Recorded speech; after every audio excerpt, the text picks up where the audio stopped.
¿Qué tal, amigos? Sean todos ustedes bienvenidos a este episodio número 53 de su ya favoritísimo MVP, Capitán TV. Pues estamos así es, estamos ¿no? de manteles largos aquí en MVP. Es lo que te iba a decir, porque quería ver todas las frases clichésosas que hay como cuando estás de manteles largos. ¿Qué otra hay por ahí? A ver. Pues hay alfombra roja y caravana, ¿no? Ay, exactamente. De plácemes, dicen también. De plácemes, exacto, ese es más de antaño pero sí, la de alfombra roja me late y más que es compañero, que el que la hizo famoso es compañero de Carlos, del que nos está haciendo el honor, porque sí, mil gracias, Carlos, por haber venido aquí. Carlos Contreras Legaspi, la voz autorizada de la MMA en ESPN y en México. Reportero de ESPN Deportes. Reportero de ESPN Deportes, pero sobre todo la voz autorizada de la MMA aquí en México. Pionero del periodismo de MMA en México. Exactamente. Así es. Pues Carlos, un gusto tenerte aquí. No, pues gracias por la invitación. Para mí en lo personal es un sueño, un logro desbloqueado. Sí. Porque yo sigo las MMA desde hace, pues en la pelea de Stephan Bonnar contra Forrest Griffin. No, bueno, ahí fue la primera pelea que vi. La final de The Ultimate Fighter. ¿no? La final de The Ultimate Fighter que lo pasaban en FX. Ajá. Y ahí te va porque muchos van a reír y se van a acordar de la hora. Porque pasaba media hora antes de Wild On en Entertainment Television. Mira. Y entonces decía como, pues antes de que empiece Wild On, ¿no? Voy a ver FX. Todavía estaba Brooke. ¿Quién? Estaba Brooke, claro. Híjole, todos sabemos de lo que estamos hablando. Entonces ya para que se den una idea como de desde hace cuánto. Exacto. Entonces sí, yo te leo desde hace bastante. Sí, gracias, Carlos. Bueno, en mi caso yo empecé a cubrir un poco después que eso, ¿no? Yo empecé hasta el 2011 de forma regular ya con el MMA. Pero sí, ya llevo en el medio de los deportes desde 2004. En 2004 empecé. Y en el periodismo en 2002 y en el medio deportivo 2004, cuando entré al diario deportivo Récord en aquel entonces. Luego pasé 15 años en Milenio. Y ahora pues llevo ya voy por el tercer año en ESPN Deportes. Ah, qué buena onda. Es que justo yo en una entrevista que vi que te hicieron, decías que habías como cumplido muchas metas a temprana edad. Porque, o sea, pues exacto, ves tu currículum, ves todo lo que has hecho y te esperarías que fuera ahí un José Ramón Fernández que te dijera eso, ¿no? Que ya hizo tantas cosas. Y que ha cubierto tantos deportes. Sí, es algo que entre que estoy orgulloso y también nunca fui muy, ahora soy un poco más, la verdad, porque sí hay que ganarse el crédito tal vez. Claro. Pero muchos periodistas deportivos, muchos colegas míos, pues cacarean mucho, ¿no? Lo que hacen aquí y allá. Y la verdad es que pues yo tuve la suerte de hacer muchas coberturas que si yo, o sea, siendo como realistas, probablemente en la variedad de coberturas me refiero, ¿no? Uh-huh, por ejemplo, sí, y hay gente que le tengo mucho respeto y cariño como Toño de Valdés. Pues Toño también ha cubierto todo, ¿no? Lo mandan a los mundiales, a los olímpicos, a esto, lo otro, tal. Y obviamente lleva muchos más años que yo en el medio, ¿no? Pero es raro que alguien pueda ser tan versátil, porque normalmente los periodistas deportivos se clavan en el fútbol, se clavan en el béisbol. Yo en mi caso ahora pues llevo 3 años ya especializado en MMA, no he cubierto, y son unas cositas de box nada más, pero en los últimos años no he cubierto nada más, pero al principio de mi carrera pues sí me tocó todo, béisbol, fútbol americano. Mi primera cobertura internacional fueron los X Games, ¿no? No, bueno, sí. Esto que estoy haciendo con el MMA, yo lo quise hacer con los deportes de acción al principio de mi carrera. Y decía, es que los deportes de acción en México no lo está cubriendo nadie, ¿no? Nadie estaba cubriendo el skateboarding, nadie estaba cubriendo el freestyle motocross, que ya empezaba como a crecer. Y decía, bueno, yo quiero hacer esto. Pero la verdad es que no encontré una industria todavía con la madurez como para poderle dedicar todo el tiempo que yo quería, ¿no? Porque sí, en aquel entonces trabajé con con Max Barrera, que era de los nombres más grandes del skateboarding, con Mario Sanz, que desafortunadamente luego entró en una situación personal gravísima, ¿no? Con Johan Ungaray, y luego con todos los internacionales del freestyle motocross y vaya, todos los atletas de X Games a nivel internacional y nacional, algunos latinos, etcétera, ¿no? Pero después, cuando entré a Milenio, se empezó a dar la oportunidad, se empezó a estructurar más el tema del UFC, abrieron una agencia de relaciones públicas, porque al principio, y bueno, ahorita estábamos platicando de cómo fuimos entrando todos al mundo del MMA, y literal era casi tenías que recurrir a la piratería, ¿no? Al principio. Era que si unos DVDs quemados o algún compa tuyo que había comprado los DVDs legales en Estados Unidos y los había traído, porque luego si tú ibas aquí a las tiendas había algunos, pero no estaban todos.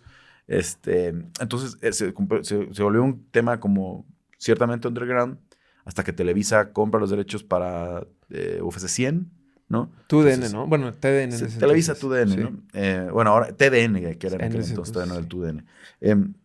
Y a partir de ahí empieza, ¿no? Y luego pasa a Fox Sports, etcétera, etcétera, y ya se empieza a ver de manera legal y recurrente porque The Ultimate Fighter era un producto aparte que pasaba por Spike, ¿no? Exacto. En Estados Unidos, y por eso lo tenía acá para Latinoamérica FX. Exacto. Pero era muy difícil de ver, era muy difícil de seguir, y ya ni qué te digo de cubrir los eventos en México, eran ciertamente esporádicos.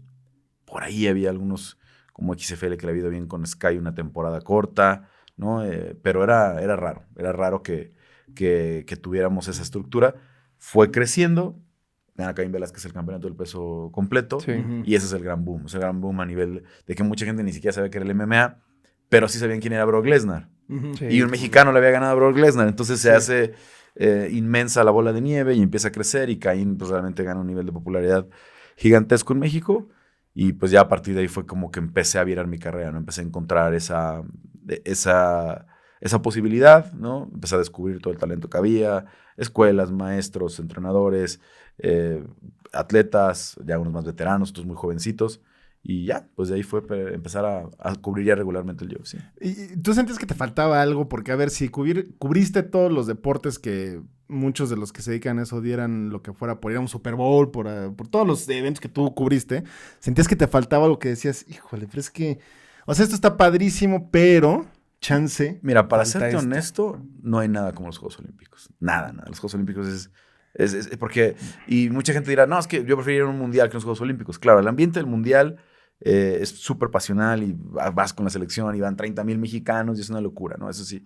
Pero cuando, en términos de trabajo, ¿no? Y sobre todo si eres además de periodista fan de los deportes, pues en los Juegos Olímpicos a mí me tocó, por ejemplo, en Beijing ver en la noche a Usain Bolt romper el récord mundial, luego pararme a las 6 de la mañana para un mexicano que competía en la marcha, y a las 12 del día ver a Leo Messi ganar el oro, ¿no? Estamos hablando maratónicas. Estamos hablando de, ¿no? En 3 días veías 3 sucesos históricos. Y a Federer ganar una medalla de oro también en el tenis. Sí, estoy hablando de los Juegos Olímpicos de Beijing, ¿no? Y que además ahí también fue la gran actuación de Michael Phelps, ¿no? Entonces pude ver a Phelps, pude ver a Bolt, pude ver a Federer, a Messi, Ronaldinho, que ganó el bronce en aquella ocasión. Y esa selección de Argentina tenía a Mascherano, a Vanega, a El Kun, Kun, ¿no? O ajá. sea, estabas hablando de que pues eran equipazos y ves todo, ¿no? O sea, en un espacio muy breve. Ya la FIFA le quitó un poco de punch al torneo de fútbol porque ya no es oficial. Exacto. Ya no están obligados a ir. Sí. Pero todavía ese y el de Londres, que también me tocó, la medalla de oro de México. ¿Cómo no? Pues fueron momentos, te digo, o sea, que no lo puedes cambiar porque esa adrenalina de que tengo que correr al otro venue para ver otra competencia y escribir y hacer un enlace y todo eso, que es lo que a mí me gusta de cubrir el MMA, ¿no? Sobre todo la noche de la pelea, es ese rush de tengo que mandar el enlace, tengo que hacer la entrevista, tengo que... Entre pelea y pelea. Ese rush, pero ese me dura una noche, ¿no? Me dura una noche Ujú. cada mes, cada 2, sí. 3 semanas. Cuando estás en los Olímpicos son 3 semanas prácticamente de pura intensidad, Diario. ¿no? De pura intensidad. Y creo que no hay una cobertura como tal. El Mundial ahora a lo mejor tuvo un poquito esa facilidad en Qatar, que estabas como a unos cuantos kilómetros, que a lo mejor puedes agarrar un carro y en 2 horas estar En en el otro estadio, así. Ajá. Pero normalmente no es así. Normalmente pues, son distancias mucho mayores, hay que tomar un avión. En Brasil había distancias, Horrible, vuelos de ¿no? 4 o 5 horas, ¿no? Sí. Entonces, los Olímpicos tienen eso, que es una sola ciudad, una sola sede, y tienes como esa posibilidad de ver tanto y de disfrutar tantas cosas, ¿no? La verdad es que creo que después de esas de Londres, de Río, también fue muy, muy buena, la disfruté muchísimo. Me quedaba la espinita de Tokio, pero cuando se empieza a dar todo el entorno de lo de Tokio con la pandemia y todo eso, como que dije, no creo que vaya a tener ese Lo sabor. mismo que los pasados. Porque me hubiera encantado estar en Tokio. Ahora, París sí me llama muchísimo la atención, ¿no? Sí. París y Los Ángeles seguramente van a ser unos grandes juegos. Y es como que es la que sí me quedaría la gran espinita. El Super Bowl también es una experiencia increíble. No, bueno, sí, ya me imagino. Desde el martes que empieza, bueno, ahora es el lunes en la noche el Opening Night y luego la verdad que los deportes estadounidenses están súper bien organizados, entonces si tú vas como reportero, puedes hablar con todos, ¿no? De cierta forma, ¿no? Obviamente no te vas a sentar en 1-1 con Tom Brady, pero si tomas tu tiempo y te organizas bien, puedes hacerle un par de preguntas. a Brady, a Rodgers, a Peyton Manning, a Patrick Mahomes, a la gran figura que se te ocurra. Que déjame un paréntesis, ¿cómo funciona eso en el Media Day se llama, ¿no? En el Super Bowl, cuando están todos los jugadores ahí, cada uno como con su escritorio, ¿no? Más o menos. Mira, el que vemos en la tele, que es ahora el Opening Night, que antes era el Media Day, que era el martes temprano. Ajá. El Opening Night está hecho no tanto para los medios especializados. Uh-huh.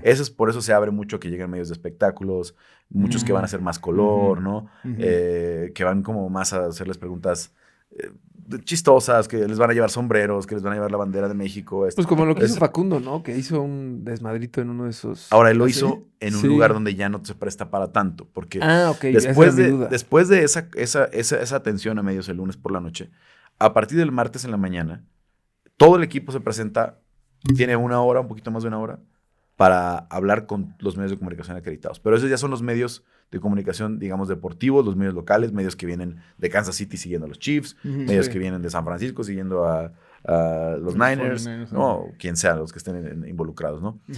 Ya es mucho más especializado. Y son unas mesas redondas, se cuenta como el tamaño de esta, en la que sientan a 4 o 5 jugadores, cuando estamos hablando de los de más o menos bajo perfil, y hay unos 8 o 10 que los ponen en unas casetitas como las que vemos en el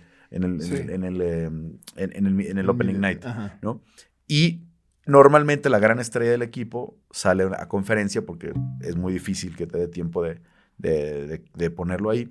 Entonces ponte un Tom Brady, un Pat Mahomes. En su caso, por ejemplo, con los Ravens era Ray Lewis, ¿no? Que Ray Lewis era aunque no era el quarterback, pero era la gran figura del equipo. Un Troy Polamalu. Salen, dan conferencia de prensa, ¿no? Y luego sale el coach. Entonces, mientras estás haciendo la conferencia de prensa con la estrella y el coach, tienes una hora para tú buscar tus historias. Si yo quiero hacer una historia sobre la línea ofensiva, pues agarro y me siento con todos los de la línea ofensiva. Claro. ¿Y qué pasó aquí y tal? Y seleccionó no, ya. Entonces está también organizado que tienes martes, miércoles, jueves para hacerlo. Ya normalmente el viernes ya les dan descanso, ya no hacen más medios. Incluso los cambian de hotel para que descansen entre viernes y sábado después de la práctica, y ya el domingo se van al juego, ¿no? Y también la atención a medios después del juego es bastante abierta y todo eso. El problema que pasa con Facundo es que lo hizo en una conferencia de estas de jueves o de miércoles, no recuerdo, y yo estaba justo del otro lado de la puerta donde lo hizo, y sí lo sacaron. Sí. Porque ya no es tanto el espacio para bromear, ya es un espacio... Pues más serio de chamba. Para hacer, el lunes puedes hacer lo que quieras, básicamente, ¿no? Y hay muchos prensa que solo es acreditada para el lunes. Okay. ¿No? Entertainment Tonight y muchos otros medios estadounidenses que solamente se dedican a lo mejor TMC, ¿no? Que van a hacer como más cosas, más entretenimiento, y para eso es el lunes. Entonces, la verdad, los medios estadounidenses, las ligas estadounidenses lo tienen muy bien organizado, y ese es como... También es una cobertura muy larga de toda la semana, muy buena. ¿Qué Super Bowl fue ese? El que dicen de... El de Facundo, fue uno de Tom Brady. Debe haber sido el de Filadelfia. ¿El del Philly Special? O el de Atlanta. Uno de esos dos. Uno de esos debe haber sido por la época, porque era una conferencia de los Patriotas, si no me equivoco. Y sí, la verdad, me gustó mucho toda esa experiencia. Me tocó cubrir 13. No sé si me vuelve a tocar, ¿no? Pero me gustaría que fuera en una situación como la que estoy viviendo ahorita con el tema del MMA, porque el espectáculo de la NFL es tan grande, la liga es tan espectacular, que en México la amamos. En México nos encanta la NFL, ¿no? Casi todos mis amigos, al menos varones y muchas mujeres, tienen un equipo de la NFL, y todos saben, con juego de campeonato, todo el mundo está ahí, el Super Bowl, todo el mundo sabe, ¿no? Pero nunca he tenido una conexión real con México, ¿no? Sí, es verdad. Ha habido pateadores como Raúl Alegre, allá hace casi 30 años, ¿no? Jugadores de origen mexicano y de segunda, tercera generación, todos los que han participado.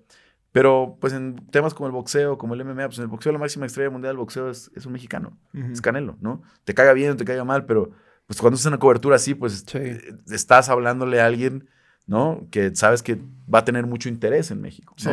Y que va a tener esa conexión. Es una de las máximas del periodismo, ¿no? Esta cercanía que tienes que tener con el tema para la gente a la que le estás hablando. Entonces, ahora que estamos viendo este gran momento en México, ¿no? Pues con 3 campeones, que tienes esta oportunidad de entrevistarlos, de hacer esa conexión con el público, porque además no somos muchos, o me atrevo a decir, en castellano soy el único reportero constante, ¿no? Sí, es verdad, eso sí es. Por ahí hay algunos, por ejemplo, ahora que Brandon peleó en Anaheim, sí llegaron muchos medios de Tijuana, ¿no? Pero en Brasil no había nadie. En Brasil, básicamente, el único medio que hablaba español era yo, ¿no? Ah, ¿sí? Llegaron algunos, me refiero de México, porque sí, llegaron algunos colegas de Argentina, Sí. de Chile, de Perú, que por la cercanía, ¿no? Pues sí tomaron van y, el claro. vuelo a Río. Ujú, Pero ahora en Vegas, ujú. otra vez, pelea Alexa, y está un muy querido compañero, Jorge Ebro, que él está en Miami, ¿no? Que él cubre boxeo y MMA para el Miami Herald, que sí se enfoca mucho en el tema de los latinos. Y también el Vikingo Martel, que es otro periodista de Miami. Y párale de contar. Éramos los latinos que estábamos ahí, Nada más más. el equipo de UFC Español, que obviamente pues, ellos tienen que hacer la cobertura muy amplia, enfocada en los peleadores, ¿no? Entonces, es muy difícil, es muy difícil.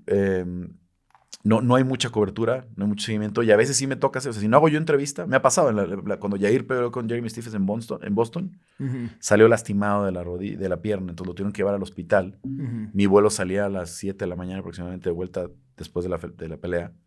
Jair regresó al hotel como a las 4. Yo estuve así a 10 minutos de tenerme que ir al aeropuerto. Sí. Lo alcancé, lo tuve que entrevistar en su cuarto. Y fue la única entrevista que dio esa noche, Jair. Ujú. La única. Ya no alcanzó ni entrevista para UFC Español ni para nadie porque se lo llevaron inmediatamente después de la pelea.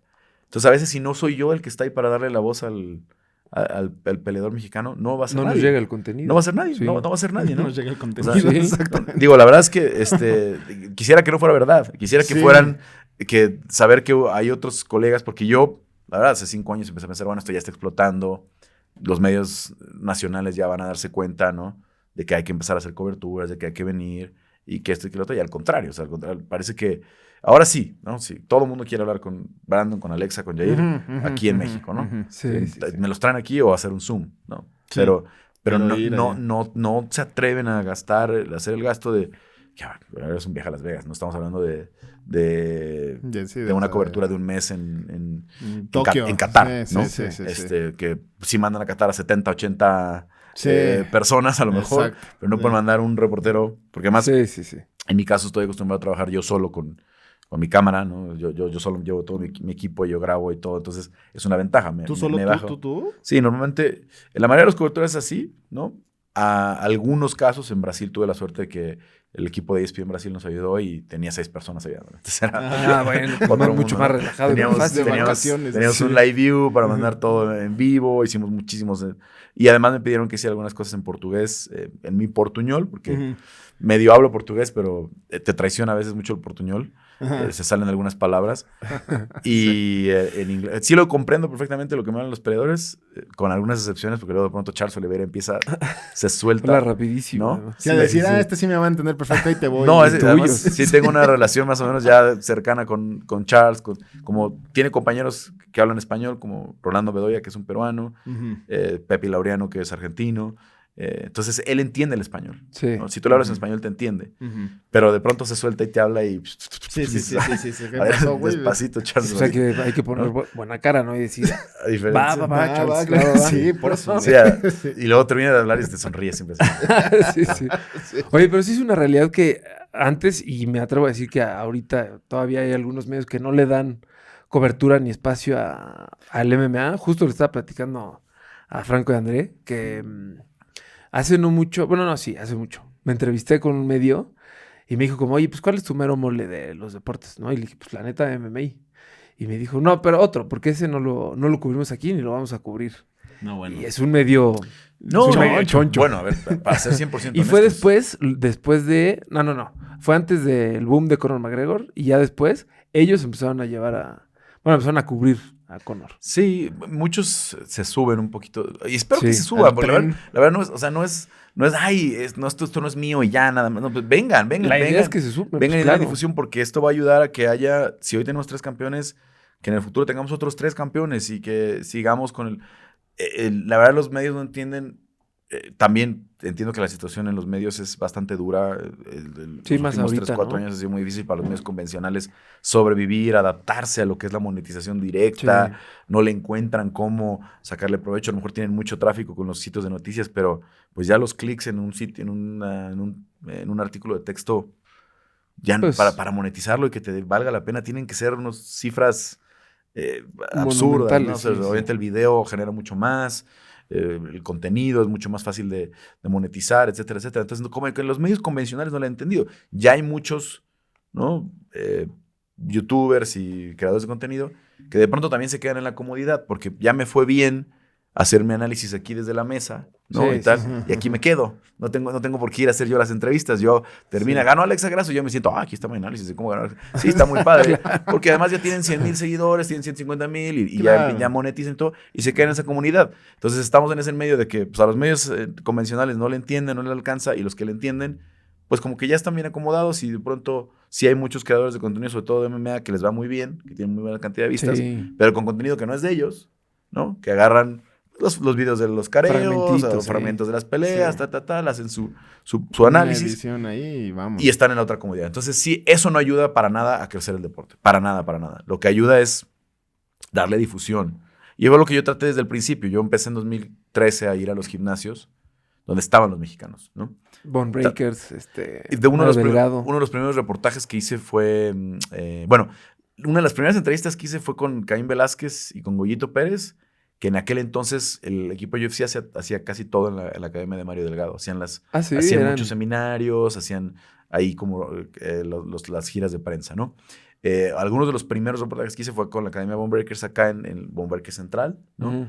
Con Raúl Salas, con Doyer Montaño, con Dani Salas, con Perry, una generación de peleadores que me tocó seguir cuando entraron al programa de desarrollo, cuando entraron a The Ultimate Fighter, etcétera, etcétera.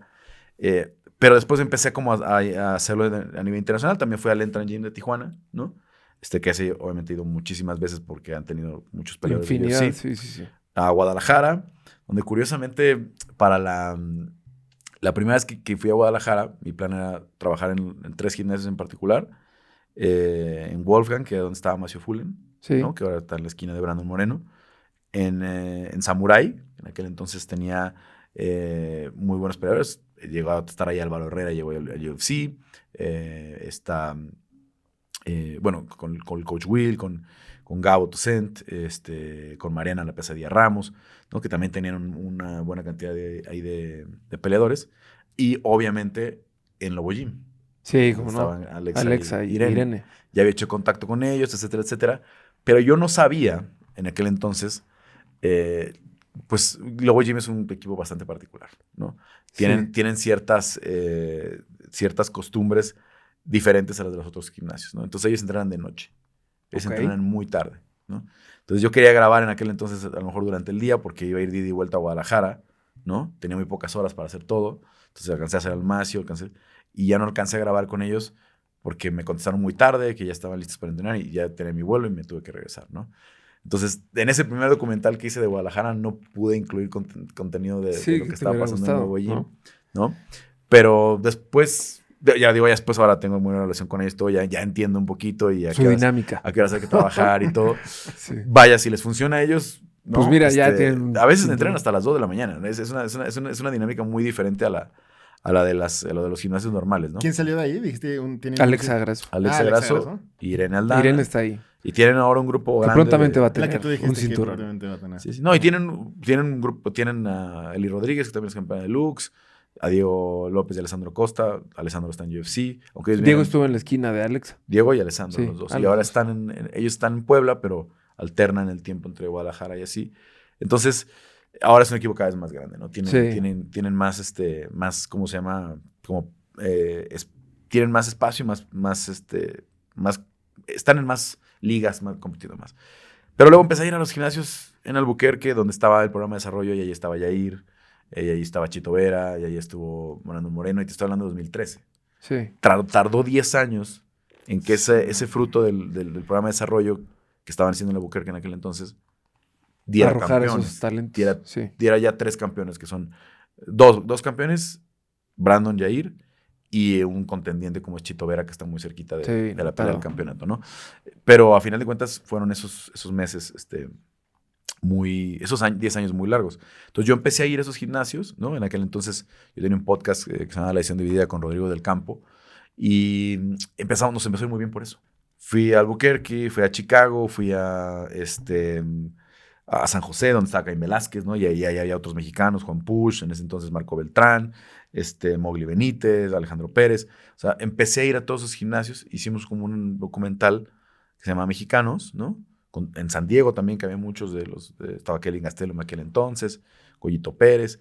Hice como un seguimiento y a partir de ahí como que dije, de aquí me quedo, ¿no? O sea, fue un año muy productivo y ya me costó un poquito más de trabajo seguir yendo como regularmente a los campamentos y me tuve que enfocar más en ir a los eventos nada más, porque cuando hacía ese tipo de documentales me tenía que quedar 3-4 días en el gimnasio.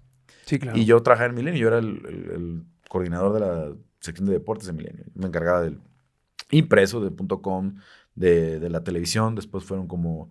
De la afición, ¿no? De la afición dentro de Milenio. Que después fue cambiando ya un poco la estructura, trajeron un equipo nuevo digital, etcétera, pero yo de todos modos tenía muchas responsabilidades de otras cosas. En el medio, sí. Entonces ya no podía irme 4 días entre semana a grabar. A investigar, ¿no? A grabar los documentales. Y tengo entendido que esto tú lo pagabas de tu propia bolsa. Pues casi más del 90%. ¿Y por qué? O sea, a ver, obviamente entiendo el amor del arte y entiendo, o sea, tú tenías como un chambononón, o sea, porque no es como que, ¿no? Cuando estabas empezando. No, sí, era una chamba. Eres un chambononón, o sea, un puesto muy importante y decías, o sea, ¿qué le veías ahí a las artes marciales mixtas como para que dijeras, híjole, es que, digo, claramente no te equivocaste, ¿no? Pero ahí hay algo. Pues esto precisamente esta satisfacción que te da, porque mira, como les digo, cubrir muchos deportes. El deporte amateur también tenía eso, ¿no? El deporte olímpico también nos daba esa satisfacción porque los deportistas de taekwondo, de atletismo, de tiro con arco y todo eso, y también hice muchas especies de documentales, pero eso sí con los recursos de Milenio y todo eso, porque eso era más fácil decirles. Oye, queremos grabar una serie con los mejores que van a estar en los Panamericanos de Guadalajara. Ah, sí, ¿no? Y ahí sí había. Pero les llegaba y les decía, es que el Goyito Pérez va a pelear. ¿Quién es ese? Lo conocen sus papás. ¿Y por qué te vamos a dar 40,000 pesos para ir a grabar algo? No, pues, y un documental de Parejita López te dan $500,000. Así que saludos a mi parejita. Soy fan, ¿eh? No, es personal. No es bullying. No es bullying. Pues empecé a encontrar esa satisfacción de que los peleadores me abrían las puertas del gimnasio. Claro. Y después de ver cómo... Mira, la verdad es que cubrí todos los deportes casi, ¿no? Entonces, por ejemplo, el fútbol... La sesión de trabajo es matutina, ¿no? Sí les toca viajar a veces, más que fueron... metiendo torneos de copa y el torneo de la Conca Champions y tal, ¿no? Sí, antes nada más era jugar el fin de semana, ¿no? Te estoy hablando de hace unos 20 años, ¿no? Ya regresó la copa, regresaron los torneos continentales, bueno, no continentales, los de la Confederación. Exacto, ¿no? sí. Etcétera. Y ahora sí son muchos viajes, todo, pero realmente pues el futbolista entrena 2 horas al día. ¿no? Y se desocupa. Lo demás es sí, probablemente tienen que hacer otros tipos de trabajos. Pero el trabajo físico son 2 horas al día, 2 horas y media máximo, ¿no? Y el peleador de MMA me tocó estar en la rutina diaria y te separan a las 8 de la mañana, tienes que desayunar muy bien, ¿no? Sano, ¿no? No solamente bien, sino sano. Tienes que, y para eso tienen un nutriólogo pegado, casi todos los peleadores ya de alto nivel tienen su propio nutriólogo, tienen su comida hecha. El UFC a muchos les provee de sus propias dietas, ¿no? Y luego vas a entrenar, a lo mejor en la mañana hacen box, ¿no? Y luego un ratito después hacen lucha. 1 hora de box, 1 hora de lucha. Luego a descansar, a dormir un ratito, porque luego tienes que ir a hacer el físico, ¿no? Van al gimnasio a hacer pesas, esto y lo otro. En la tarde, jiu-jitsu, ¿no? En la noche hay que ir al sauna. Entonces, o sea, son 8 o 10 horas al día de entrenamiento, ¿no? Entonces sí ves que es una rutina. Y de altísimo nivel, ¿no? Es como que hacen uno poquito, el otro poquito. Haciendo disciplinas completas en el mismo día, ¿no? Estás entrenando 2 horas de jiu-jitsu, que el jiu-jitsu tiene un nivel elevadísimo, ¿no? Y luego la lucha, pues también es súper demandante. Y el striking, ya sea MMA, o sea, ya se ha especializado para el MMA, o sea, Muay Thai o puro box. Es súper demandante. Ahora que está de moda también. Sí, bueno, los tipos de lucha casi siempre van a aplicarse bien. Pero a final de cuentas, me empecé a encontrar con ese mundo. Decir, o sea, estos chavos... O sea, sí se rifan. Sí están entrenando. Sí. Y obviamente otro nivel, ¿no? Eso te da un contenido muy diferente. Porque si te dejan entrar al gimnasio y te dejan ver cómo entrenan esto, cómo entrenan lo otro, tal, empecé a aprender un chorro, empecé a absorber. Yo sabía muy poco de MMA cuando empecé, la verdad. O sea, era fan, pero mis conocimientos eran muy breves. Muy por encimita, ¿no? Muy breve, pero empecé a aprender, empecé a hablar mucho con entrenadores, empecé a hablar mucho con peleadores, a ver cómo entrenan estos, hacen esto, tal. Aquí empecé a entrenar las diferencias entre un gimnasio y el otro. Entonces fue lo que me cautivó, digamos, decir, a ver, pues esto me gusta, esto me da una satisfacción profesional que a lo mejor si no estaba redituando en lo económico. Pues ¿no? en lo personal y en lo emocional. Sí, porque incluso esos videos que hacía yo los subía a los canales de la afición, a los canales Claro. que monetizaba Millennium, ¿no? Sí. Entonces hay videos de 2-3 millones de vistas de los que yo hice, ¿no? Que tienen allá y que fue una monetización que se quedó allá. Que yo financié el viaje y ellos la monetización se recogiendo quedaba los allá. frutos. Pero a final de cuentas era Pues parte Milenio. era parte de mi trabajo, no conectaban con eso. Y una de las razones que termina provocando mi salida es esa, que ya decían, es que tú estás muy enfocado en eso, ¿no? Necesitamos que estés aquí más, tal. Y yo solamente decía, es que yo quiero, les digo, una cobertura al mes, pues un fin de semana al mes. Es lo único que ¿no? te pido. O sea, en lugar de descansar esos días, ¿no? Porque además coincidía con los que suponía que eran mis días de descanso, voy a ir. No. Entonces empezó a ser una serie de complicaciones. A final de cuentas, llegamos por ahí a un acuerdo en el que yo ya no estaba, digamos, en la redacción.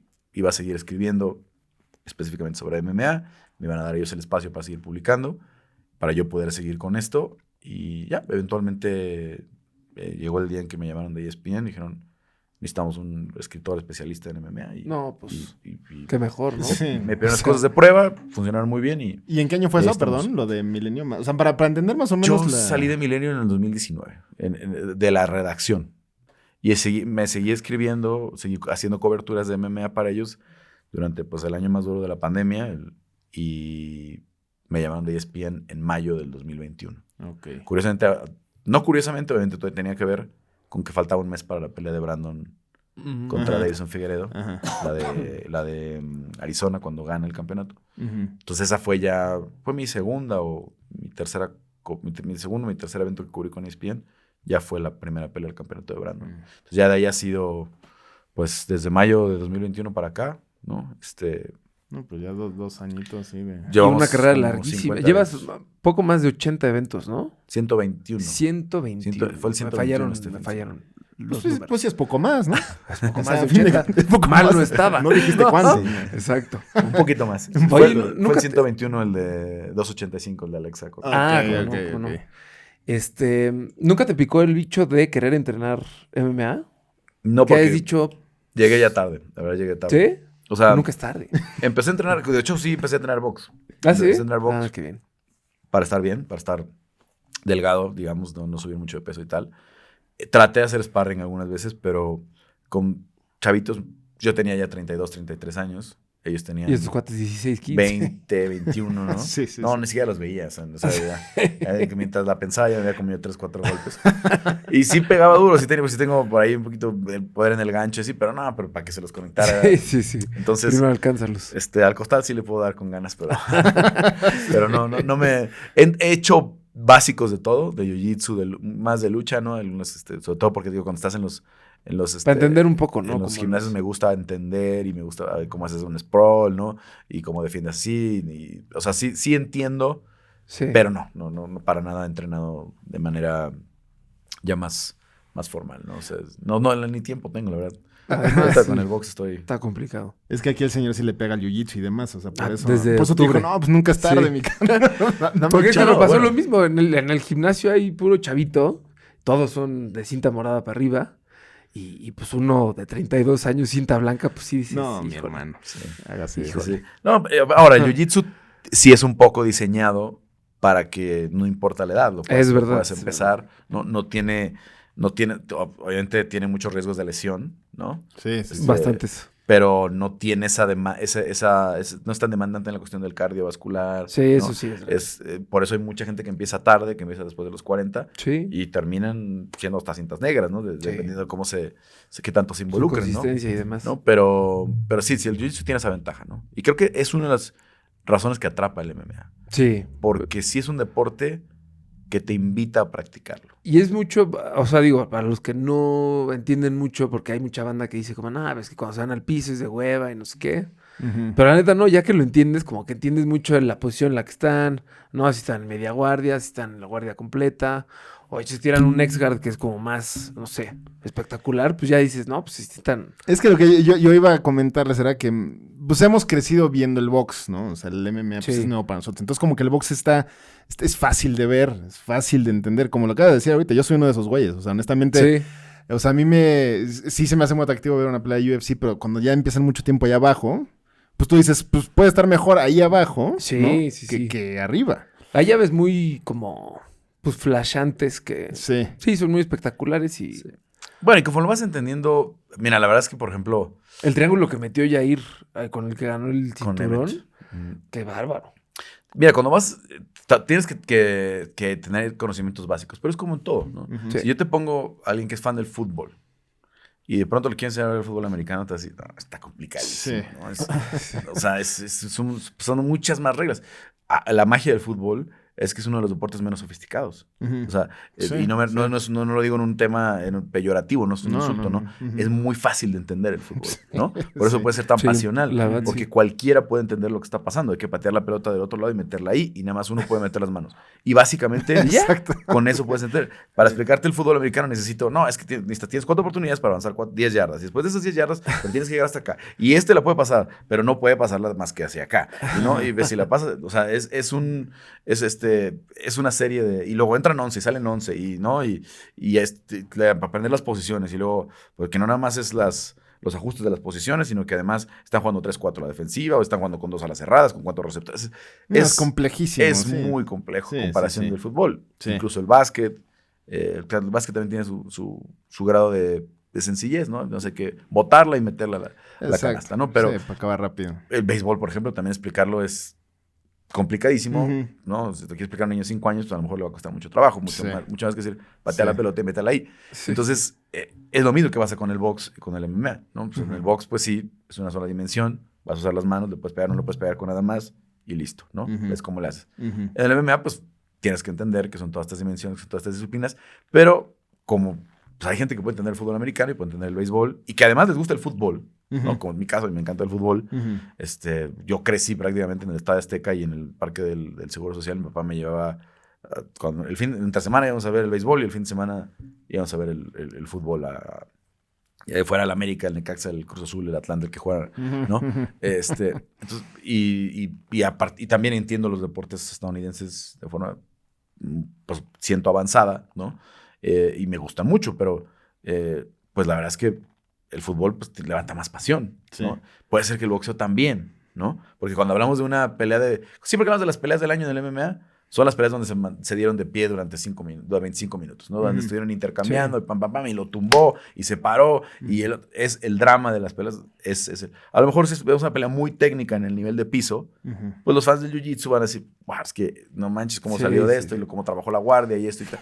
Pero no la Los van a recordar. escapes, sí. A lo mejor no la vamos a recordar Sí. como pelea del año. La que vamos a recordar como pelea del año es donde se tumbaron y se dieron con todo, a lo mejor una patada y esto. Entonces, es normal, pero no, una cosa no bloquea la otra, ¿no? Entonces, cuando ya, si te enganchó una pelea del año de 2 que se dieron con todo arriba, de pronto dices, este deporte ya me gustó, y entonces empiezo a aprender y empiezo a envolverme. Y es lo que está pasando. Yo noto cada vez más que mis seguidores son más jóvenes. Ujú. O sea, me empezaban a seguir cuando empecé hace 10 años, eran mayores de 30 a lo mejor. Ujú. Y ahorita yo creo que me siguen chavitos de 18 años, de 15 años, que están empezando a encontrar en Brandon Moreno un ídolo, Sí. en Jair Rodríguez un ídolo. Ahora, lo que va a generar Alexa con las niñas Sí, es va a ser brutal. Sí, va a sí. ser un fenómeno impresionante. Entonces, es básicamente lo que estamos tratando de construir, lo que me enganchó y dije, aquí puedo hacer algo que no solamente me deja la satisfacción a mí, sino que deje satisfacciones a mi comunidad, a la gente con la que estoy trabajando, porque aunque no es muy normal, no es muy público,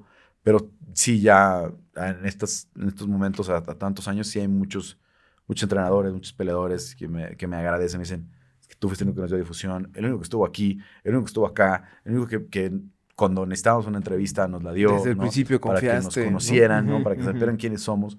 Entonces, sí es una gran... Obviamente no te metes a la jaula, ¿no? Y obviamente ya no puedes hacer que ganen las peleas. Pero sí puedes poner tu granito de arena para que a lo mejor algún patrocinador se acerque, para que a lo mejor en algún momento en el que el gobierno entró fuerte, ¿no? En el sexenio pasado, ¿no? Que el gobierno invirtió en la academia MMA. Había una de MMA, sí. Hicieron, sí. ¿no? Apoyaron las federaciones, etcétera, etcétera. Al menos que ese ruido pueda generar algo, ¿no? Que te terminen de derivar ese tipo de cosas. Y básicamente fue por eso, fue porque encontré un terreno. La verdad es que el fútbol no necesita más ayuda. El fútbol tiene toda la No, difusión es que verdad. Al necesita, contrario, ¿no? chances Sí. si lo pelan menos, igual y mejor. El béisbol ahora tiene un gran impulso de parte gubernamental, Sí, entonces claro. tampoco necesita que le demos mucho Acá sí sabíamos que si de pronto se les ponían las condiciones tal, pues estás peleando con un 145 que aunque sea de Australia, que aunque sea de Estados Unidos de tal, los puedes poner en casi las mismas condiciones, ¿no? Obviamente hay deficiencias todavía con países, ¿no? Como Brasil, Rusia, Estados Unidos que tienen programas mucho más desarrollados, que tienen mucho más años en este deporte, pero en 10 años recortaste distancias que a lo mejor no podrías recortar en otras, ¿no? En otros deportes. De todos los peleadores que has visto, ¿cuál es tu favorito? Así, ¿cuál fue el que dijiste, este güey está en otra liga? En mi caso fue Jorge Anderson Silva. Bueno, no me tocó el gran Anderson Silva, la verdad. Desafortunadamente, la primera vez que yo cubrí a Anderson fue con la segunda de Sonnen, ¿no? Ok, sí, la primera vez que me tocó. Entonces, ganó esa, ¿no? Sonnen no se vio tan bien como en la primera. Y luego me tocó verlo perder con Weidman 2 veces. Híjoles que sí. Entonces, no viví esa magia de Anderson, así de, obviamente es uno de los mejores de todos los tiempos. Creo que el que más en ese nivel me ha tocado es Jon Jones, ¿no? Y creo que, por ejemplo, algo como lo que hizo Alexa Grasso con Valentina Shevchenko te hace valorar más lo que es Jon Jones, que tenga 15 peleas de campeonato ganadas, sí, ¿no? Y creo que en ese sentido, pues debe ser él. Pero sí tengo algunos peleadores que me gusta mucho ver, que a lo mejor no son los mejores de todos los tiempos, pero yo creo que mi campeón favorito es Robbie Lawler. Lo que hizo Robbie Lawler en las 170 libras. Las peleas de campeonato de Robbie Lawler, la de Carlos Condit, la de Rory McDonald, son de las mejores peleas de la historia de las peleas de campeonato, ¿no? Entonces, a lo mejor fue un reinado breve el de Robbie Lawler, pero creo que es mi campeón favorito. Si tuviera que escoger una época del peso welter, la de él. No se compara con lo de Georges St-Pierre. ¿No? Georges St-Pierre defendió muchas veces todo, pero las peleas de Lawler fueron increíbles, ¿no? Y Carlos Condit era uno de mis peleadores favoritos también. Entonces, esa pelea de Condit contra Lawler es una de mis favoritas. Entonces, si tuviera que escoger, como en la cuestión de las virtudes, es decir, quién es el mejor que he visto, Jon Jones. Pero como que en el tema de cómo disfruté más de las peleas, de que no querías ver esas, lo querías volver a ver pelear, tendría que ser Robbie Lawler. Fíjate qué curioso, como que siempre es o Jon Jones o GSP o Anderson Silva, recientemente Conor McGregor.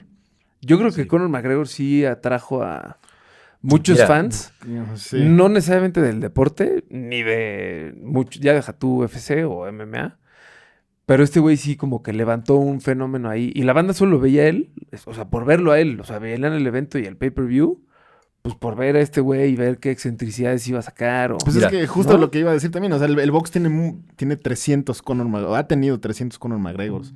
Y el fútbol tiene muchos Conor McGregors, o sea, como esos actores que se encargan de jalar marca. Mira, la verdad es que la magia que tiene Conor McGregor no la tiene nadie. No la tiene, no la tiene Cristiano Ronaldo, no la tiene Messi, no la tiene Tom Brady. No la tiene Floyd Mayweather. Sí. No me refiero al talento, porque obviamente Conor McGregor tal vez no es ni siquiera un top 10 de la historia de su deporte. Sí, ¿no? Es verdad. Probablemente ni siquiera, cuando hables de los méritos y de todo, y la cantidad de peleas que ganó, no probablemente no lo sea. Pero lo que hace Conor McGregor, para ser como breves, Conor McGregor la última vez que ganó una pelea en 155 libras fue en noviembre de 2016. 7 años después, estamos hablando de que si gana una, puede volver a pelear por el cinturón. Por todo eso que atrae Conor McGregor, por todo eso que representa Conor McGregor, y la gente lo pide. No es nada más porque obviamente es injusto a nivel deportivo. Claro. No tendría por qué. No tendría ni siquiera por qué estar peleando. ¿Cuáles son sus méritos para Michael Chandler? Ni siquiera tendría por qué estar peleando con Michael Chandler. Pero todos los campeones de la división, desde que Conor se fue, han querido pelear con él. Y terminan y quiero pelear con Conor. Y quiero a Conor. Porque saben eso que mueve. Saben que esa tensión que trae Conor McGregor, y más lo que te viste ganarle a Conor McGregor, como el caso de Khabib Nurmagomedov. Khabib Nurmagomedov probablemente nunca había llegado a esos niveles de estrellato que alcanzó. De no ser porque le gana. Imaginado. Porque le gana a Conor McGregor. Entonces, si Conor McGregor se va antes y Khabib su pelea de campeonato con Conor no sucede nunca, ¿no? Nunca había alcanzado esos niveles de estrellato. Pero es esa magia que tiene. No hablo de sus rollos personales porque tiene serios problemas personales y ha tenido acusaciones importantes y no. Pero eso que él lo acompaña es como juntar a Cristiano, a Messi, con Floyd Mayweather y con Tom Brady y todos juntos. Y él lo hace sin ni siquiera... Porque estamos hablando de de que Tom Brady ganó 7 Super Bowls. Estamos hablando de que Cristiano y Messi son probablemente los 2 mejores de la historia. ¿sí? Pero él tiene el mismo nivel de popularidad que ellos. En redes, en todo. Es un fenómeno. Está ahí. Es un fenómeno. Entonces, sí, sé que hay mucha gente que se queja, pero la verdad es que es injusto, pero le hace bien al deporte. Le hace bien al deporte que esté Conor. Yo subí el sábado un video de Conor diciendo que viva México cuando gana Alexa Grasso. Yo lo grabé, se lo robaron todos, pero yo lo grabé. Hasta lo retuiteó la misma UFC. No, y ¿no? Conor me contestó y puso viva México, ahora tienen 2 campeones. Yo he tenido videos buenos del Super Bowl, de Tom Brady en el vestidor. Yo tengo un video de Tom Brady cuando perdió el jersey en el vestidor. Claro que era de los videos que habían tenido más vistas.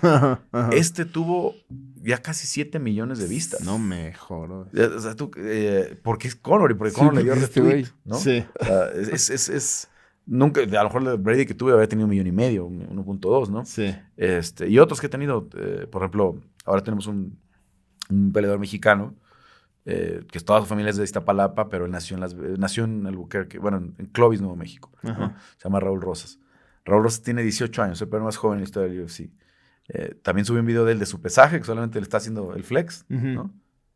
Pero como alguien lo retuiteó y le puso 18 años, fue como creo que fue un podcast que se llama Spinning Backfist, que es de los de Barstool, que tienen una buena cantidad de seguidores. Sí, claro. Ese video también tiene 1 millón de views. Y nada más es Raúl haciéndole así. O sea, es un video de 10 segundos. Sí. No tiene ninguna... Pero, vaya, el fenómeno de Conor es así. O sea, no se trata nada más del talento, sino de ese carisma que tiene, de esa manera que tiene de venderse, de tocar las fibras, ¿no? O sea, hoy que salga Conor diciendo Viva México en este momento, pues se sube al barco y se ganó millones de fans mexicanos, claro. ¿no? Que si a lo mejor ya dicen, ya que flojera Conor. No, pues ahora que vean la pelea de Conor, va a ser, Conor, claro. Hermano, eres mexicano, ¿no? Y esa va a ser la porra, esa vamos a cantar. Sí, somos bien fáciles. Van a estar ahí, van a estar ahí. Y la verdad es que algo que sí es eso, yo conozco a Conor hace, pues ya casi 10 años también. Y algo que sí él intentó pelear en México. En UFC 180. Cuando se cae la pelea de Diego Sánchez, él hizo así todo lo que pudo. ¿Ah, sí? Y habló con que fueron ustedes. Sí. En ese entonces, Diego Sánchez iba a pelear con Norman Parke, que era un irlandés. Sí. Entonces se enteran ellos, y Conor acababa de pelear y quería regresar muy rápido. Luego. Porque él quería pelear ya por el título con José Aldo, ¿no? Entonces le habla a Dana, le habla a Lorenzo, le dice, quiero pelear, quiero la de Diego Sánchez. Entonces van a cenar, ¿no? Y además había un compañero de Diego que iba a pelear acá en México, perdón, de Conor que iba a pelear acá en México. Entonces todo les cuadraba y deciden que los Fertitta y Dana, mejor te vamos a hacer estelar en Boston en diciembre, que es cuando le gana a Denis Siver. Ok. ¿No? Entonces se cae la oportunidad, pero él sí quería venir a pelear en México. Y también yo hablo muchas veces con él, le dice, yo quiero pelear con un mexicano, ¿no? Pero quiero pelear con un mexicano real. No quiero pelear con Ricardo Lama, no quiero pelear con... Quiero pelear con... Sí. Entonces era Yair, ¿no? Si un día Yair está, quiero pelear con Yair, quiero pelear con un mexicano real, quiero que sea en Las Vegas y quiero ver a todos los mexicanos y a todos los irlandeses. Qué buena onda. Porque él sabe cómo... Conor, él sabe todo ese... O sea, obviamente, no es... O sea, si ves lo que pasa el 5 de mayo, lo que pasa el 15 de septiembre con Canelo, ellos saben lo que pudiera generar... Sí, nada menso también, nada menso. Si él trae a un mexicano de rival, puede ser... Brutal. Entonces, no es gratuito, ¿no? O sea, sí entiende lo que puede valer el mercado, el mercado de México. Sí. Y honestamente creo que sí le gustaría pelear con mexicanos. O sea, honestamente sí que es algo que sí le gustaría ver. Digo, hoy la posibilidad está lejana. Pues sí, ahorita Conor le saca unos 15, 20 kilos al pobre Yair, ¿no? Sí. Bueno, Yair. O sea, la cantidad de músculo que ganó ese güey. Sí, pero si estamos hablando de que peleen en 155, Yair no tendría problemas en pelear en 155. Y si somos honestos con lo que hemos visto en las últimas peleas, Yair tendría que ganarle. No, por supuesto. Conor, ¿no? Sí. Por el nivel en el que está el día de hoy. Sí. Vamos a ver cómo regresa Conor. Vamos a ver si puede ganarle a Michael Chandler, que es una pelea durísima. Y si de ahí pasa, se abre otra vez el abanico de posibilidades. Lo más seguro es que sea la pelea de campeonato para él.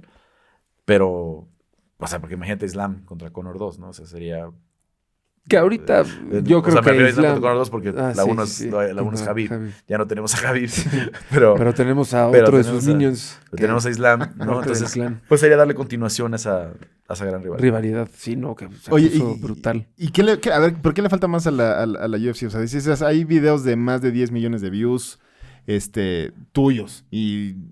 O sea, sí jala gente esto. Y el irlandés que. Y con además, el PI que va a abrir ahorita el Performance. Sí, claro, es lo que iba a decir justo que aquí en México, ¿no? Uh-huh. ¿Qué falta para que termine de explotar? O sea, ¿será que los papás de los niños no los invitan a practicar la UFC por la violencia? Pero. ¿O qué es? No, falta tiempo nada más. Falta que se consolide esto. Hay que recordar que el MMA es un deporte que. Como organización, el UFC tiene 30 años. Está cumpliendo 30 años. Sí. Hace 30 años ya había campeones mundiales de boxeo en México. Hace 60 años había campeones mundiales de boxeo en México. Hace 70 años, ¿no? Competir con eso que se está viviendo hoy, con tener 3 campeones mexicanos, pues estamos, o el MMA está 100 años atrás, literal, ¿no? Sí. Probablemente son 100 años. Entonces, recortar esa distancia no es fácil, ¿no? Pero a ver, vamos al futuro. Después de Canelo, tú dime las 5 estrellas del boxeo mexicano. Pues Julio César. No, las actuales. Ah, actuales. O sea, ¿quiénes vienen detrás de Canelo? Ah, no. O sea, ¿quiénes van a ser los que se quedan en la bandera, no? El alacrán, ¿cómo se llama? El alacrán Bartlett. El alacrán Berchelt.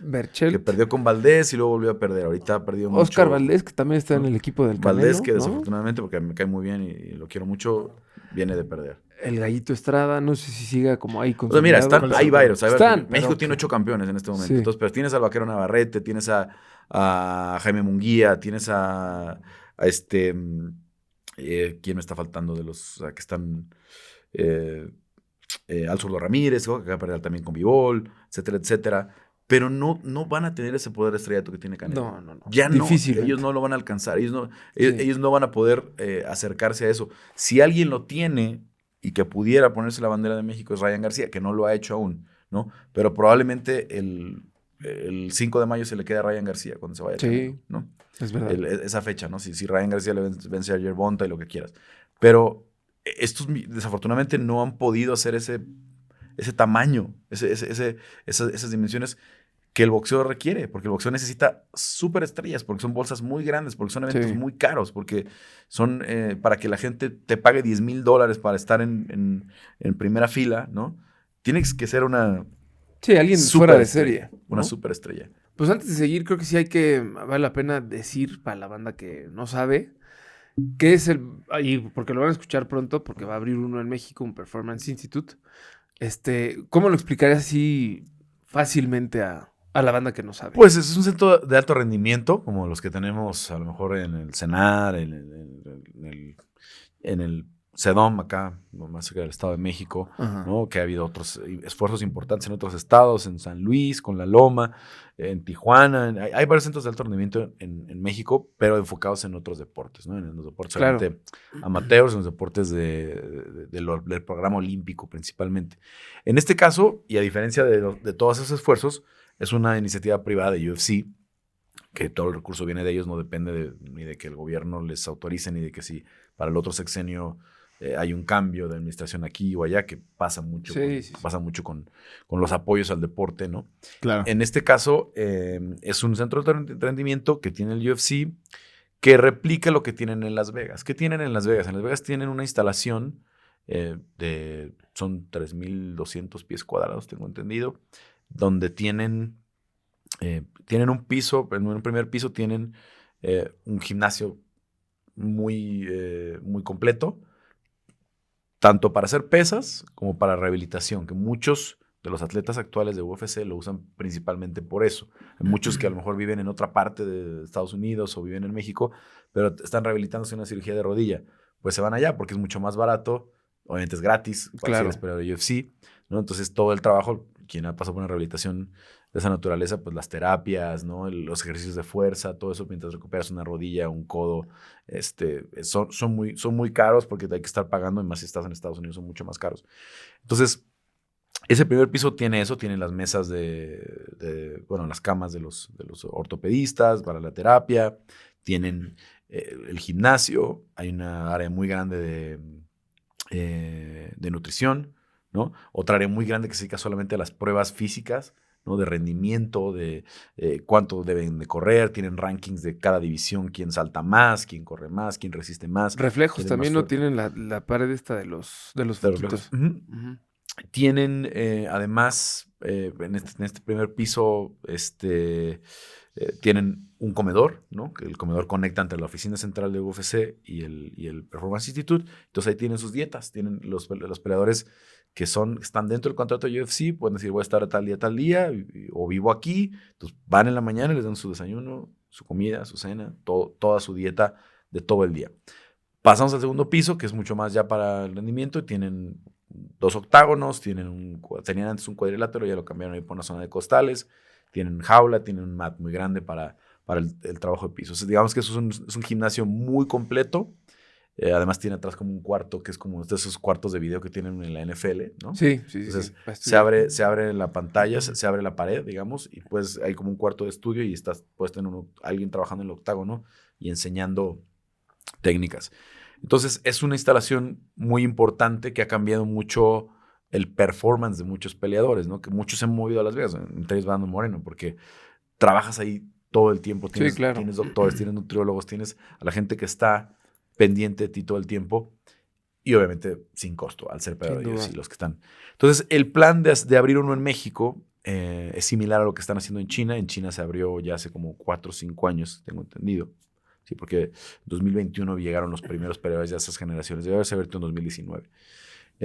Una pregunta nada más. O sea, tipo alguien como Brandon Moreno, que ya es campeón, ¿puedes hacer uso como de esas instalaciones? Sí. Si estás bajo contrato. Sí, todos los peleadores que están bajo contratos y además tienen la facilidad de poder llevar a algunos de sus compañeros de esquinas, aunque no sean bajo contrato de UFC. O sea, por ejemplo, hoy que Marcelo Rojo y Matthew Fullen ya no están en UFC, pero siguen siendo compañeros de Brandon, pueden entrar con él, pueden entrenar con él, pueden trabajar para hacer uso de la mayoría de las instalaciones.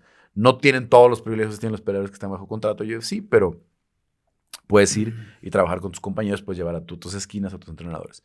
Entonces, en un principio había estaba subutilizado, digamos, porque muy pocos peleadores viven en Las Vegas, ¿no? Las Vegas tiene 2 gimnasios muy grandes, que son el Syndicate y el Extreme Couture, pero en realidad están muy repartidos. Hay unos que vienen en California, que vienen en la costa este, en Florida, que está el American Top Team, que es un gimnasio gigantesco, el Kill Cliff, que también está en el sur de la Florida.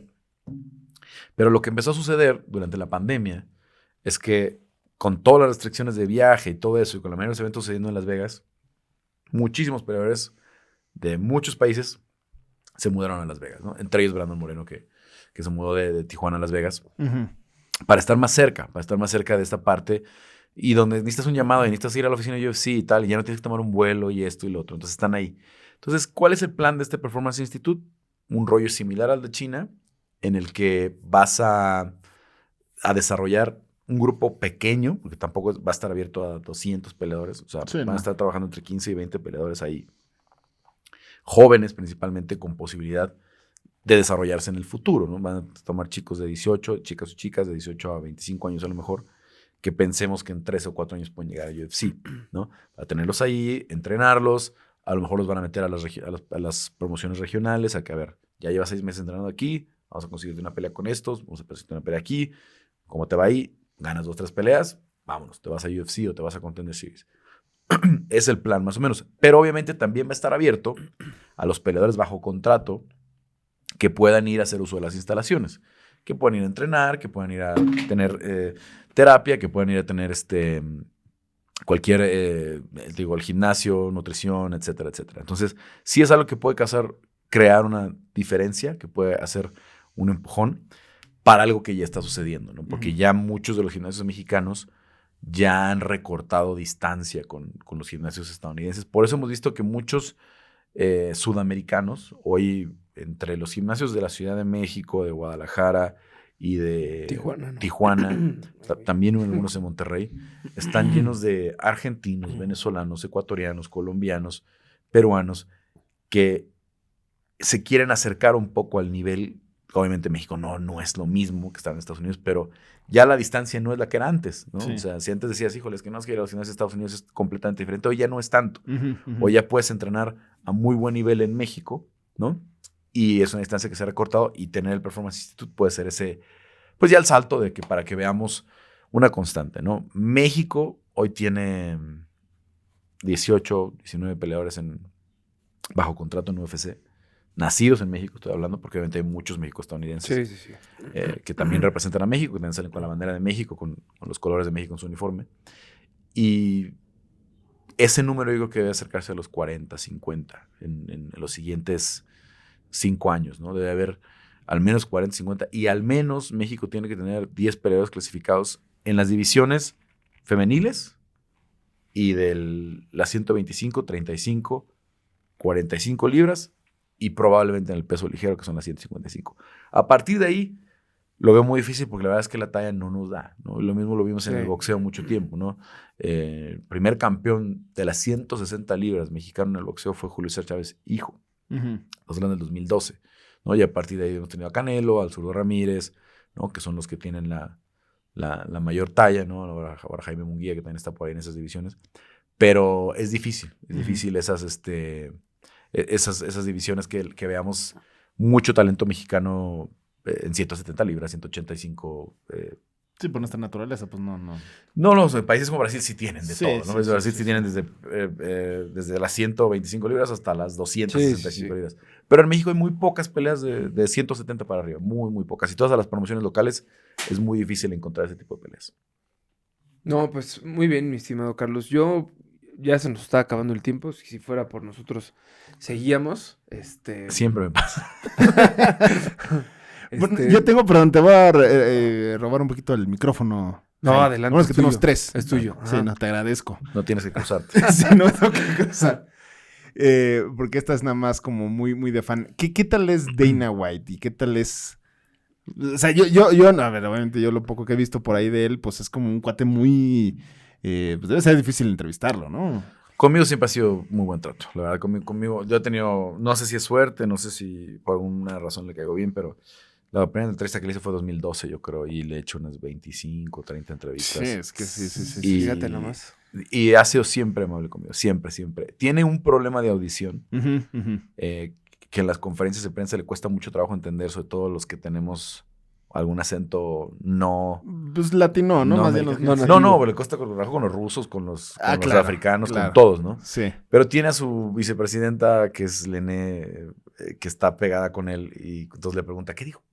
¿No? Y ya Lené le interpreta un poco la pregunta, porque sí no escucha muy bien, y a veces incluso con los propios estadounidenses. Entonces, sí he tenido algunos momentos medio curiosos con él, de que no me entiende, me contesta otra cosa, nada más se ríe, pero principalmente en conferencias. Entonces, ya aprendí un poco de eso, ya procuro no preguntarle nada en conferencias de prensa, a menos que sean las que son las del Apex, que son muy, muy cerradito el espacio y no hay tanto ruido. Pero ya en las conferencias, así cuando son las conferencias estas grandes que hacen en la arena, eso no tiene sentido preguntarle, porque no me entiende nada. Claro, mejor me contesta otra cosa. Pero yo he tenido muy buen trato. No puedo hablarte de la persona porque no lo conozco fuera de... lo tuyo es No, hay otros personajes que sí conozco fuera de... Pero no te puedo decir nunca me he ido a tomar unas chelas con Dana o algo así, que te puedo decir cómo es, cómo no es. Conozco opiniones muy encontradas, obviamente hay gente que lo adora, gente que dice el Big Boss y le agradecen todo en la vida, y también gente con la que terminó muy mal, ¿no? Sí. Entonces ahora que han sido muchos. Ahora que está envuelto en una... Ahora, pero sí, pues sí que son más los que te hablan bien que mal. Pero los pocos que te hablan mal se hace muy grande, ¿no? Se hace muy... porque ¿cuántos peleadores se han ido como Francis Ngannou?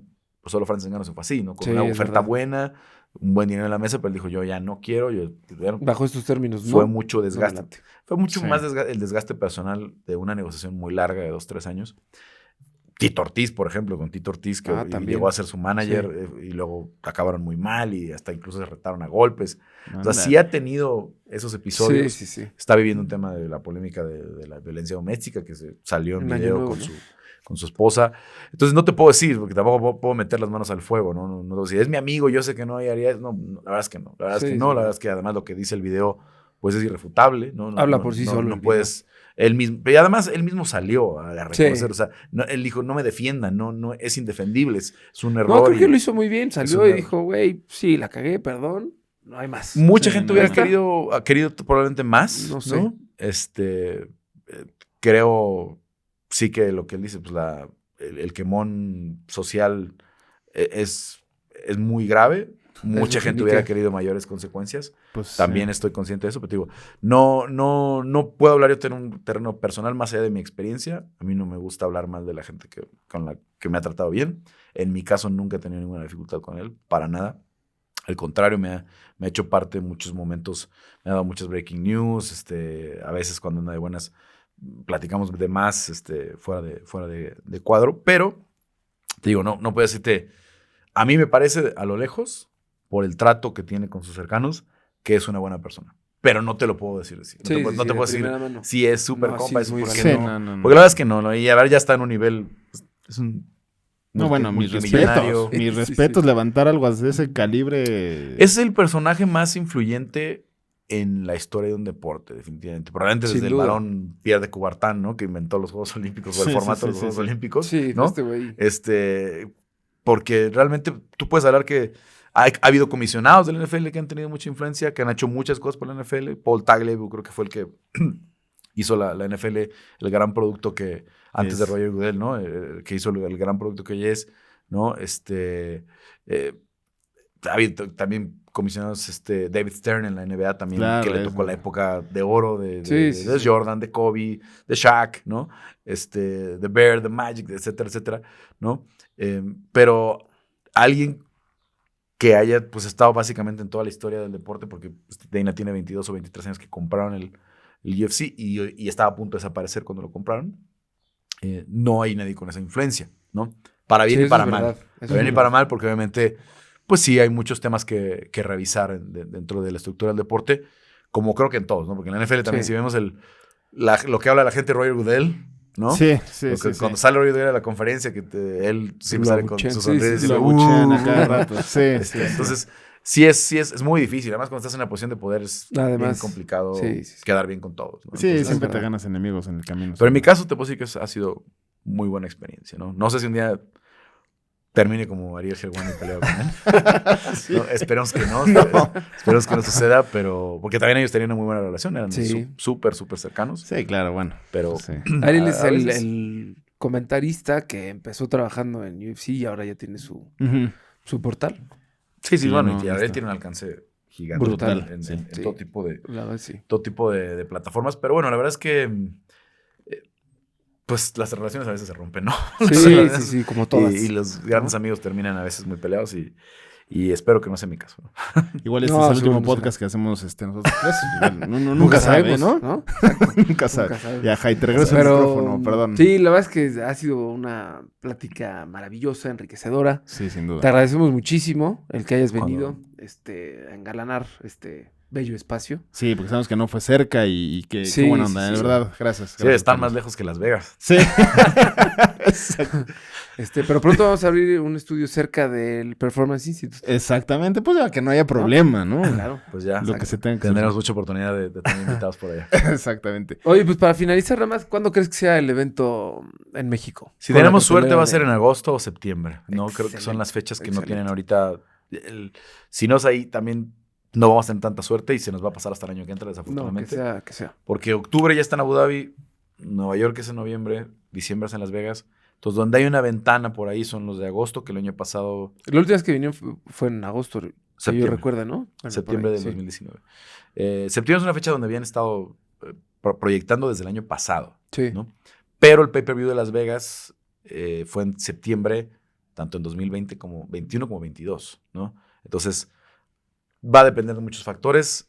Creo que sobre todo el cinturón de Alexa ayuda mucho ya que eso quede muy amarrado. Eso sí. El de Yair y Volkanovski es difícil porque el campeón absoluto es Volkanovski. Entonces Volkanovski tiene el poder de decidir yo escojo dónde. Claro. Yo creo que lo más seguro es que se va a dar en Las Vegas la misma noche que Jon Jones contra Steve Miocic. Y entonces ya pudieras hacer una gran cartelera con Brandon Moreno. Buenísima, sí. Y Alexa. Sería un exitazo ese evento aquí. Yo creo que se va a repetir aquello de cuando vino Caín la primera vez con 20,000 personas. Buenísimo. Una arena, una locura. El producto. Una locura. Oye, Carlos, y ya como para terminar, un mensaje para la gente, para los detractores de la MMA, ¿qué les podrías decir? No, que no lo vean. ¿A que no me ven? No, es que la verdad es que no hace falta. No hace falta. Cada vez hay más público que exacto, sí que están bien ustedes. Cada vez hay más público. No no, yo la verdad, unos años sí trataba de convencer y decir, no te interesa, no está bien. No pasa nada. No pasa nada. Tú no eres No el te público. castigues. Tú no eres el público. No me hagas perder mi tiempo, yo no te hago perder el tuyo. Exacto, Y es tan grande y va creciendo tanto. Y esto que, como les digo, el MMA es el deporte que creció con las redes sociales, ¿no? Cuando empezaron, los primeros deportistas que empezaron como a ser muy activos en Twitter eran los de MMA, por todo un rollo de una estrategia que le presentaron a Dana White y funcionó. ¿no? Entonces empezaron a hacer, era Twitter, luego se metió a Instagram, luego hacen sus canales de YouTube, etcétera, etcétera. Entonces, creo que el público del MMA cada vez es más joven, cada vez está en otras plataformas que a lo mejor no es donde están. Sí, hay mucha gente en los medios habituales, los medios convencionales que dicen, no, eso no es deporte. Está bien. Si no es para ti, no lo cubras. Si no es para ti, no lo veas, cámbiale de canal. Va a haber, mañana va a haber niños de 12, 13 años que lo van a empezar a ver, que van a empezar a practicar jiu-jitsu, que van a empezar a practicar taekwondo, que van a empezar a practicar. Porque ¿quién no practicó un arte marcial cuando era niño? ¿No? O sea, todos, claro, ¿no? Fuera lo que fuera. Fuera lo que fuera, karate, taekwondo, lo que fuera. O sea, en el club, en la escuela, en donde sea. Sí, donde sea, cualquier, aunque fuiste a 3 clases, ¿no? Yo fui a 3 clases de Kung Fu, me acuerdo, ¿no? Luego ya también un poquito más de taekwondo y así, pero a todos nos llevaron, ¿no? Algo que los papás siempre han estado conscientes es que las artes marciales te enseñan disciplina. Claro. ¿no? Entonces, y por supuesto es un deporte, no sé quién diga que no es un deporte, ¿no? Bueno, ¿cómo no puede ser un deporte si reúne como 6 deportes? Al menos a 6 deportes que están en el programa olímpico, ¿no? De judo, de taekwondo, de boxeo, de lucha, ¿no? O sea, y otros que además, aunque no están en el programa olímpico, son reconocidos por el Comité Olímpico, como el Muay Thai, como el kickboxing, el karate, ¿no? Entonces, ¿por eso no habría UFC olímpico nunca? Es muy difícil, porque ya hay ciertos avances con la Federación Internacional. Ya hay una Federación Internacional muy seria que está haciendo campeonatos mundiales. Creo que ahorita traen una bronca de recursos, no sé quién qué va a terminar eso. Sí. Pero es el primer paso, ¿no? Sí. El MMA a nivel amateur creo que sí lo vamos a ver eventualmente. Sí. Si lo lograron con el surf, si lo lograron con el skate. Vaya, claro. Cuando yo hace 20 años estaba tratando de hacerle difusión al skate, me decían, eso no es deporte, eso es de vagos. Y mira, eso es de vagos, ¿no? Sí, y ahora, ¿cuál fue la medalla más sonada en los Olímpicos de Tokio? La que más recuerdas. ¿De qué? ¿De mexicanos? No, de todas. Mediáticamente. Pues sí, pues el skate. Que la niña de 14 años que ganó la brasileña. Esa fue la que dio la vuelta a todos, y las niñas, y esto, y lo otro, y tal. ¿No? Cuando hace 4 Juegos Olímpicos has dicho, el skate en los Juegos Olímpicos, ¿cómo crees? ¿Cómo crees? Yo iba a los X Games y les decía, es que esto va a ser un día como los Juegos Olímpicos. ¡No, hombre! ¿Cómo va a ser esto como un día como los Juegos Olímpicos? Esto es de marihuanos. Literal era eso, es de marihuanos, es de vagos, están ahí con su caguama y de arriba de su patineta. Sí, ok. Entonces, bueno, sí, ahora resulta, ¿no? Que el surf, que el skate, son deportes olímpicos y que además son de los que están atrayendo un nuevo público a los... claro, y con todas las credenciales, además. A los juegos. Entonces, que no lo vean. Que no lo vean, que muy bien. Ha sido, de hecho, termina resultando...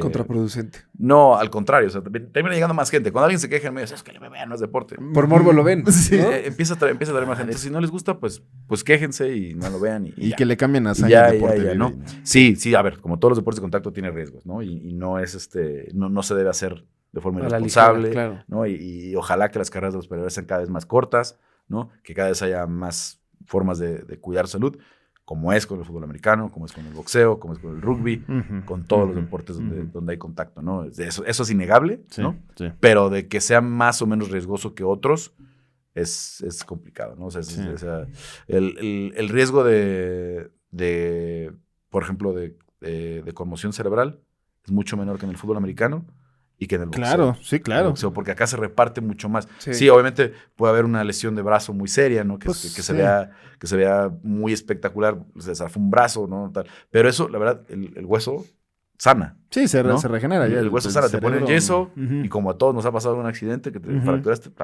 pero las conmociones cerebrales no tienen vuelta atrás, ¿no? Sí. Y en el boxeo se concentra mucho el golpeo en la cabeza, en el fútbol americano. Fuimos a Tagovailoa con 3 conmociones en una temporada, ¿no? Entonces, si ese es el pretexto, pues hay otros deportes que también deberían de ser cancelados o deberían de tener una reacción mucho más negativa, ¿no? Sin duda. Pues ahí está el mensaje de la voz más autorizada de MMA en México. ¿Algo más con que quieras cerrar, Carlos? No, Anunciar. de verdad estén pendientes porque vienen cosas muy, muy ¿Tus importantes. redes? ¿Cuáles son tus? @CSLegaspi en Twitter y en Instagram, y MMA por Carlos Contreras Legaspi en Facebook, que es donde tenemos mayor cantidad de contenido, porque ahí subo las entrevistas completas, etcétera, etcétera. Entonces, ahí en el Facebook es donde más podemos tener interacción. Pues excelente. Perfecto. Carlos, pues nosotros tenemos una dinámica para cerrar. Sí, que normalmente decimos algún personaje que se mencionó en el episodio. Yo en esta ocasión fui Tua Tagovailoa. Tua. Y en esta Sí. ocasión fui Dana White. Muy bien. Puede ser. ¿Y Muy tú, bien. tú, Carlos, con quién podrías...? Me gustaría ser Carlos Condit. Muy bien, bien, sí, bien. sí, sí. Pues, Mi tocayo. Exacto, pues faltaba, así como nos... Claro, esta dinámica para despedirnos. Y así como las neuronas de la cabeza de Tua se fueron, nosotros nos vamos. Exactamente. Pues en esta ocasión, aquí estuvo Carlos Contreras, nos hizo el favor, aquí estuvo el Jai, este fue el producer y yo fui Fray, y esta fue una vez más de su ya favoritísimo MVP. Conecta con nosotros en Instagram, Twitter y TikTok como @MVP_CapitánTV y platícanos qué pensaste del gran Carlos Contreras Legaspi, de la UFC y de las diferencias con los otros deportes. Suscríbete a nuestro canal en YouTube, nos encuentras como MVP y Capitán TV y ahí puedes ver las ediciones fregonas que nos armamos muy pero muy de vez en cuando. Califícanos con 5 estrellas en Spotify, Apple Podcast, Amazon Music, Deezer, Stereo Joya o lo que sea, donde sea que nos escuches para que más personas puedan llegar a nuestros episodios. Por último, no dejes de escuchar la siguiente historia en tu ya favorito MVP. Más vale pedir perdón.